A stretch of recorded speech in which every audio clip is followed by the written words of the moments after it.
वर्षा ऋतु का समापन हो चला था, परंतु गगन में अब भी कभी कभार बादलों की रेखाएं तैर जाती थीं।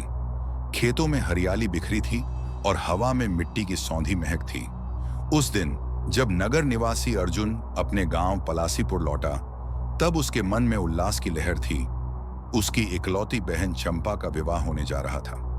अर्जुन का शरीर बलिष्ठ था, चेहरे पर आत्मविश्वास की आभा और आंखों में गहराई थी। नगर में उसने पढ़ाई की थी, नौकरी शुरू की थी, परंतु गांव की मिट्टी अब भी उसे खींचती थी। उस दिन दोपहर में जब वह बैलगाड़ी से गांव पहुंचा, उसकी बूढ़ी मां ने आंचल पसार कर स्वागत किया। पिता ने आंखों में गर्व लिए उसे गले लगाया और चंपा ने हंसते हुए कहा, भैया, अब सब कुछ तुम्हारे भरोसे है। गांव में चहल पहल थी, सजी धजी गलियां, गीतों की मधुर ध्वनि और पकवानों की सुगंध से वातावरण भरा हुआ था। परंतु इसी चहल पहल में कहीं एक अदृश्य साया भी धीरे धीरे प्रवेश कर रहा था। एक ऐसा साया जिसकी उपस्थिति से फूल मुरझा जाते, दीपक बिना हवा के बुझ जाते और कुत्ते रात भर भौंकते रहते थे। शाम के समय जब अर्जुन खेतों की ओर टहलने गया, तो एक पुराने आम के पेड़ के नीचे एक युवती बैठी दिखाई दी। वह लाल साड़ी में लिपटी, बड़ी बड़ी आंखों वाली और चुपचाप जमीन को निहार रही थी। उसकी उपस्थिति में कुछ असामान्यता थी। चारों ओर जैसे हवा थम गई थी, पक्षियों की आवाजें मौन हो गई थी। अर्जुन ने समीप जाकर पूछा, तुम यहां अकेली बैठी हो? युवती ने सिर उठाया और कहा, मैं पास के गांव से आई हूं, नाम है माधवी। उसकी आवाज में एक अजीब ठंडक थी, जैसे वह हवा से नहीं, किसी और लोक से आई हो। चारों ओर अजीब सी दुर्गंध थी, जैसे किसी पुराने शव से आती हो, पर फिर भी वह सुंदर दिखती थी। अर्जुन ने मुस्कुराकर कहा, बहन की शादी है, चाहो तो तुम भी शामिल हो सकती हो। माधवी ने एक क्षण को अर्जुन की आंखों में देखा, जैसे वह उसे पहले से जानती हो, और बस सिर हिला दिया।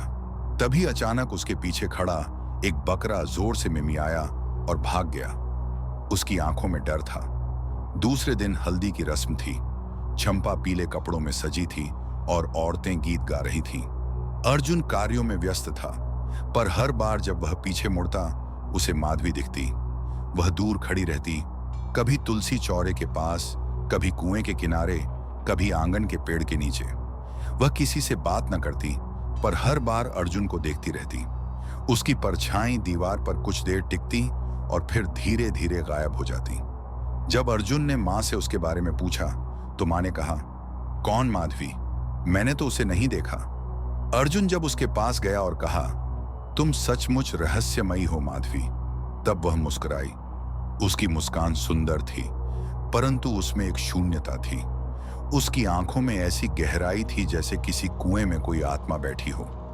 मैं विवाहों में आती हूं, यह मेरा भी स्वप्न था, कहकर वह चली गई। जाते समय उसके पांव जमीन को नहीं छू रहे थे। रात्रि को जब विवाह का संगीत चल रहा था, अर्जुन एक बार फिर माधवी से मिला। वे कुछ समय एकांत में बैठे बात करते रहे। अर्जुन उसके सौंदर्य से आकर्षित हुआ, परंतु उसकी आंखों में छिपे दुख ने उसे विचलित किया। तुम कभी विवाह नहीं कर सकी? अर्जुन ने पूछा। नहीं, मैं वचनबद्ध थी, लेकिन विवाह से एक दिन पूर्व मेरी मृत्यु हो गई, माधवी ने आंखें नीची करते हुए कहा। अर्जुन अवाक रह गया। तभी हवा का झोंका आया और दीपक बुझ गया। पास में रखे फूल मुरझा गए। अर्जुन ने देखा, माधवी की परछाई वहां नहीं थी। वह समझ नहीं पा रहा था कि यह एक प्रेम कथा है या मृत्यु की छाया। अगली सुबह अर्जुन को बुखार हो गया। उसका शरीर कांपता, होंठ सूखते और नींद में वह किसी स्त्री का नाम बुदबुदाता, माधवी, माधवी। उसके भाई विक्रम ने जब उसे ऐसे देखा तो चिंतित हो उठा। गांव के वैद्य को बुलाया गया। वैद्य ने अर्जुन की नब्ज देखकर कहा, यह बुखार साधारण नहीं, यह किसी आत्मा का संसर्ग है। उस रात अर्जुन की आंखें खुली। वह उठा और पीपल के पास चल पड़ा। विक्रम उसके पीछे गया। वहां वृक्ष के नीचे माधवी खड़ी थी। उसकी आंखें अब काली हो चुकी थीं, पुतलियां नहीं थीं, केवल अंधकार। मैं उसे लेने आई हूं, वह मेरा है। उसकी आवाज गूंजी जैसे वह पाताल से आ रही हो। उसकी उंगलियां अब लंबी और काली हो चुकी थीं और पैरों के पास कोई छाया नहीं थी। विक्रम ने पुरोहित को बुलवाया। शास्त्रों के अनुसार शुद्ध यज्ञ आरंभ हुआ।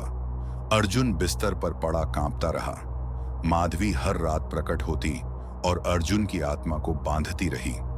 उसकी उपस्थिति से कमरे में दीवारें कांपने लगती, दिए खुद ब खुद बुझ जाते। एक रात्रि जब आकाश में अमावस्या थी, माधवी ने प्रकट होकर अर्जुन से कहा, मैं तुझसे प्रेम करती हूं, मुझे अधूरा मत छोड़ो। अर्जुन ने उसका हाथ थामा।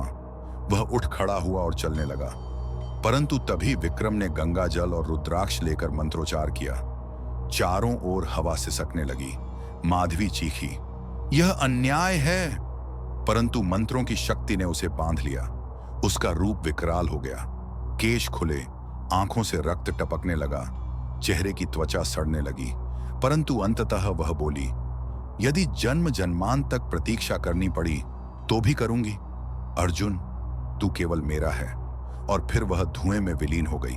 लेकिन जाते जाते उसने एक श्राप छोड़ दिया, हर साल जब यह विवाह गांव में होगा, मैं लौटूंगी और किसी न किसी को अपने साथ ले जाऊंगी।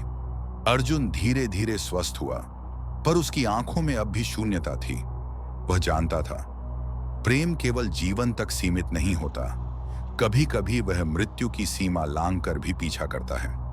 गांव में लोग कहते हैं, कभी कभी चंपा के विवाह की वर्षगांठ पर पीपल के नीचे कोई लाल साड़ी में खड़ा दिखता है और उस रात किसी न किसी की तबीयत अचानक बिगड़ जाती है। और अर्जुन आज भी जब रात के तीसरे पहर नींद टूटती है, हवा में गूंजती आवाज सुनता है, मैं आई हूं तेरे साथ चलने को, अब कोई मंत्र नहीं बचाएगा। 1 वर्ष बीत चुका था। पलासीपुर में चंपा और उसके पति हरिहर का वैवाहिक जीवन शांतिपूर्ण था, परंतु गांव के बुजुर्ग अब भी कहते थे, पीपल के नीचे मत जाना, खासकर उस तारीख को नहीं जब अर्जुन की बहन की शादी हुई थी। अर्जुन अब मौन स्वभाव का हो गया था। उसका चेहरा बुझा बुझा रहता, जैसे उसकी आत्मा का कोई भाग अधूरा रह गया हो। उसने विवाह न करने का निर्णय लिया था। माँ बाप वृद्ध हो चुके थे और अर्जुन रातों को जागकर दरवाजा ताकता रहता, मानो किसी के लौट आने की प्रतीक्षा कर रहा हो। 1 वर्ष बीत चुका था। पलासीपुर में हर चीज सामान्य थी। खेतों में लहलहाती फसलें, गांव में रौनक और लोग अपने अपने काम में व्यस्त थे। लेकिन एक घर था जहां शांति नहीं थी। वह घर था अर्जुन और माधवी का। अर्जुन, जो पहले खुश मिजाज और हंसते हंसते काम करता था, अब मौन हो चुका था। उसकी आंखों में कुछ अधूरा सा था। वह बार बार पीपल के पेड़ के नीचे खड़ा हो जाता, मानो किसी का इंतजार कर रहा हो, लेकिन वह किसी से बात नहीं करता। माधवी, वह भी उस घर का हिस्सा बन चुकी थी। वह पहले जैसी नहीं रही थी। उसकी आंखों में अब वह पहले जैसी चमक नहीं थी और एक अजीब सा डर भी उसके अंदर समा गया था। दोनों के बीच कुछ था जो शब्दों से परे था, पर जो उनके जीवन को बदलने वाला था। चंपा और हरिहर की शादी की दूसरी सालगिरह थी और जैसे ही रात आई, पूरे गांव में रौनक छा गई। आंगन में रंगीन झालरें सजी थीं और लोग खुशी से झूम रहे थे। पर अर्जुन और माधवी के बीच कुछ अजीब सा था। माधवी रात में अकेले बैठी थी, जैसे किसी चीज का इंतजार कर रही हो, और अर्जुन, वह भी कमरे में अकेला था, अपने विचारों में खोया हुआ। रात के गहरे सन्नाटे में अर्जुन ने छत से देखा। पीपल के नीचे माधवी खड़ी थी, लेकिन अब वह सिर्फ सुंदर नहीं थी। उसकी आंखें रक्तिम हो चुकी थीं और उसकी हंसी में अजीब सा डर था। अर्जुन का दिल धड़कने लगा। वह उसके पास भागा। माधवी, उसने पुकारा, लेकिन कोई जवाब नहीं आया। माधवी ने मुस्कुराते हुए कहा, अर्जुन, मैंने तुमसे वादा किया था, मैं वापस आई हूं। अर्जुन को समझ में नहीं आया कि क्या हो रहा है। वह जानता था कि माधवी का रूप अब कुछ अलग था।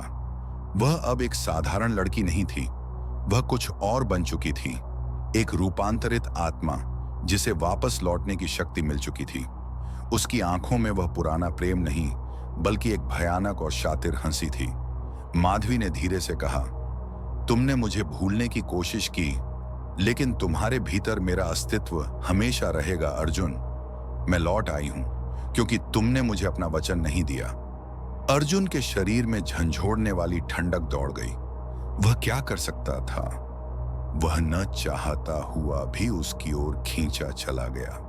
रात को अर्जुन को फिर से अपने कमरे में एक अजीब अनुभव हुआ। कमरे का दरवाजा अपने आप खुला और माधवी अंदर आई। वह अब पहले से भी अधिक भयंकर दिख रही थी। उसकी आंखों में आग की लपटें और शरीर में सर्पिल प्रभाव था। उसने कहा, तुम मेरे बिना कुछ नहीं हो अर्जुन। तुम और मैं, अब यह यात्रा हमेशा के लिए एक साथ होगी। मैं तुम्हें एक शर्त पर छोड़ सकती हूं। अर्जुन कांपते हुए बोला, क्या शर्त है? माधवी ने अपनी आंखें गहरी कर दी। तुमसे एक वचन चाहिए। हर साल इस दिन मुझे दीपक जलाना होगा। मुझे याद रखना होगा। अगर तुम यह वचन नहीं देते तो तुम और तुम्हारी दुनिया मेरे लिए कुछ भी नहीं होंगे। अर्जुन जानता था कि यह कोई साधारण शर्त नहीं थी। यह न केवल उसका भविष्य था, बल्कि उसकी आत्मा का एक हिस्सा भी था। वह जानता था कि यदि वह इस शर्त को नहीं मानता तो उसकी दुनिया हमेशा के लिए तबाह हो जाएगी। उसने सिर झुकाकर कहा, मैं वचन देता हूं माधवी, तुम हमेशा मेरी यादों में रहोगी। माधवी ने उसकी आंखों में देखा और धीरे से मुस्कुराते हुए कहा, अब तुमने मुझे पूरा किया अर्जुन। एक बार फिर से हमारा प्रेम पूरा हुआ। लेकिन याद रखना, अगर तुम कभी मुझे भूल गए तो मैं तुम्हारी आत्मा को फिर से अपना बना लूंगी। अंतिम विदाई और दीपक की रोशनी। अर्जुन ने वह दीपक जलाया जैसा माधवी ने कहा था। जैसे ही दीपक की लौ तेज हुई, माधवी की परछाई हवा में घुलने लगी। उसकी आत्मा धीरे धीरे शांति से चली गई, लेकिन उसकी आंखों में वह दर्द और अधूरा प्रेम अब भी था। गांव में एक नई परंपरा शुरू हुई, माधवी दीपक। हर साल अर्जुन उस दिन पीपल के नीचे दीपक जलाता है, और जब दीप जलता है तो कोई वहां खड़ा होता है। एक स्त्री जो अर्जुन को देखती है, उसकी आंखों में वही पुराना प्रेम और वही गहरी वेदना। अब हर साल उस दिन अर्जुन पीपल के नीचे दीपक जलाता है। उसकी आत्मा, माधवी की याद और एक वचन जो हमेशा के लिए उसके साथ रहेगा। लेकिन क्या वह दिन कभी आएगा जब वह उसे भूल जाएगा? कहा जाता है कि जब दीप जलता है, माधवी की आत्मा फिर से वापस लौट आती है, अर्जुन की आत्मा को चीरने के लिए, या शायद उसे एक बार फिर से पूरी तरह से अपना बनाने के लिए।